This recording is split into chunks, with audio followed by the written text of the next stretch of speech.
بسم اللہ الرحمن الرحیم۔ بیان حضرت حود علیہ السلام کا اور قسط نمبر 2، یعنی کہ آج کا یہ ویلاگ نمبر ہے 40، یعنی ویلاگ نمبر 40 اور دوسری قسط ہے۔ ناظرین، کتاب کا نام ہے قصص الانبیاء، تصنیف مولانا عبد المنان صاحب۔ اس میں قصے ہیں تمام انبیاء کرام کے، حضور اکرم صلی اللہ علیہ وسلم سے لے کر حضرت آدم علیہ السلام تک۔ ویلاگ نمبر 40 یعنی 40 اور قصہ بیان کیا جا رہا ہے حضرت حود علیہ السلام کا۔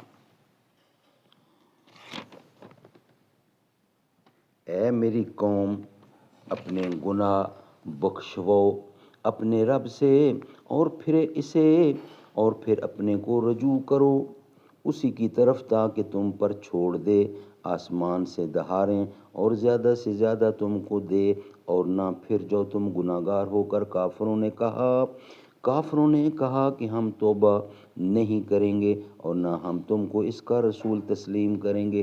پس ایک قوم کو بھیجا کہ مکے میں جا کر پانی طلب کریں۔ پس اس قوم میں سے 6 آدمی مکے کو گئے، ان میں سے صرف 2 شخص مسلمان تھے، لیکن دین اپنا چھپائے رکھتے تھے، اور ان دونوں کا نام مزید اور لقیم تھا، اور ان کے سردار کا نام قیل تھا۔ قیل یہ 70,000 آدمی لے کر مکے کو گئے، یہ 70,000 آدمی لے کر مکے کو گئے۔ مزید نے ان سے کہا کہ جب تک تم حضرت حود پر ایمان نہ لاؤ گے اس وقت تم پر باران کا برسنا موقوف رہے گا۔ یہ بات مزید کی سن کر سب نے ان کو جھٹلایا۔ اس کے بعد مزید اور لقیم نے کہا، یا الہ، یہ لوگ رحمت کے قائل نہیں ہیں، یہ لوگ تیری رحمت کے قائل نہیں ہیں، تو ہماری حاجتیں پورے کر۔ بارگاہ الہی سے آواز آئی کہ کیا مانگتا ہے؟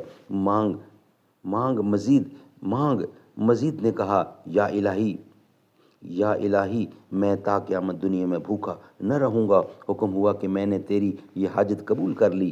بعد لقیم نے کہا، یا الہی، 7 دفعہ کی عمر مجھے عطا کر، جس کی عمر چاہوں بتنا بعد بطن 3,000 برس تک زندگانی کروں۔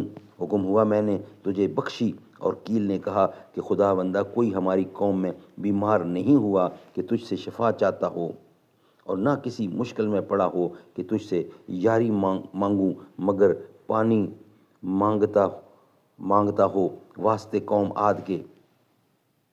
اتنے میں 3 ساعت یعنی گھڑی لمحے کے اندر ابر یعنی بارش سیاہ و سفید و سرخ پیدا ہوا، بادل سیاہ و سفید و سرخ پیدا ہوا، اور آواز آئی کہ اے قیل، ان 3 میں سے جس کو چاہے اختیار کر لے۔ تب قیل نے دل میں سوچا کہ ابر سفید و سرخ میں پانی نہیں ہوتا، مگر ابر سیاہ پانی سے خالی نہیں ہوتا، لہذا اس کو اختیار کیا۔ اللہ تعالیٰ کے حکم سے ابر سیاہ ساتھ اس کے منزل مقصود کو جا پہنچا۔ وہاب ابن منبع نے روایت کی ہے کہ 7ویں زمین پر ایک ہوا ہے، اور اس کا نام اس کا نام ریح العقیم ہے، اور 70,000 زنجیروں سے اس کو باندھ رکھا ہے۔ ایک ہوا اور 70,000 فرشتے اس پر محافظ اور موکل ہیں۔ جب قیامت کا دن ہوگا وہ ہوا چھوڑ دی جائے گی، اور وہ اتنی تیز ہوگی کہ پہاڑوں کو مانند ریزہ ابر ریشم کے اڑا دی جائے گی، اور آسمان گر پڑے گا اور اس کے ٹکڑے ہو جائیں گے، اور وہ روئی کے کالے کی مانند اڑتا پھرے گا، جیسا کہ اللہ تعالیٰ نے فرمایا، فَإِذَا نَفَخَ فِي الصُّورِ وَنَفْخَةٌ وَاحِدَةٌ وَحَمَلَتِ الْأَرْضُ وَالْجِبَالُ فَدَكَّتَا دَكَّةً وَاحِدَةً فَيَوْمَئِذٍ وَقَعَتِ الْوَاقِعَةُ وَانشَقَّتِ السَّمَاءُ فَهِيَ يَوْمَئِذٍ وَاهِيَةٌ۔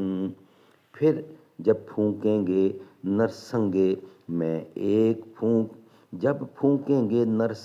میں ایک پھونک، اور اٹھائی جاوے گی زمین، اور پہاڑ ٹپکے جائیں گے، ایک چوٹ اس دن اس دن ہو پڑے گی، ہو پڑنے والی، اور پھٹ جاوے گا آسمان، پھر اس دن وہ سست ہوگا۔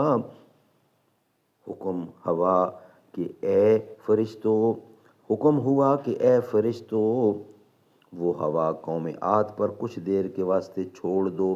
تب انہوں نے عرض کی کہ اے جبار عالم، کس قدر چھوڑ دیں؟ حکم ہوا کہ گائے کے ناک کے نتھنے کے اندر سے، گائے کے ناک کے نتھنے کے انداز سے چھوڑ دو۔ انہوں نے پھر عرض کی کہ یا رب العالمین، اس مقدار سے تو سارا عالم ہی برباد ہو جائے۔ تب حکم ہوا کہ سوئی کے ناکے کے سوراخ کے برابر چھوڑو، سوئی کے ناکے کے سوراخ کے برابر چھوڑ دو۔ جب انہوں نے تعمیل خدا کو بجا لاتے ہوئے اس ہوا کو سوئی کے سوراخ کے برابر سے چھوڑا تو وہ ہوا مانند ابر سیاہ کے پہاڑ کی طرف نکل کر آئی۔ ناظرین، یہ ویلاگ ہم یہاں ہی کمپلیٹ کرتے ہیں۔ نیکسٹ ویلاگ میں انشاءاللہ بقیہ حصہ اس کا رکھیں گے، یعنی کہ ویلاگ نمبر 41 میں اس کا بقیہ حصہ آئے گا۔ یہ ویلاگ ہم یہاں اسی پیج پہ، اور یہ پیج چل رہا تھا 48۔ دربار رسالت کی کیسی وہ گھڑی ہوگی، حسان کے ہونٹوں پر جب نعت نبی ہوگی۔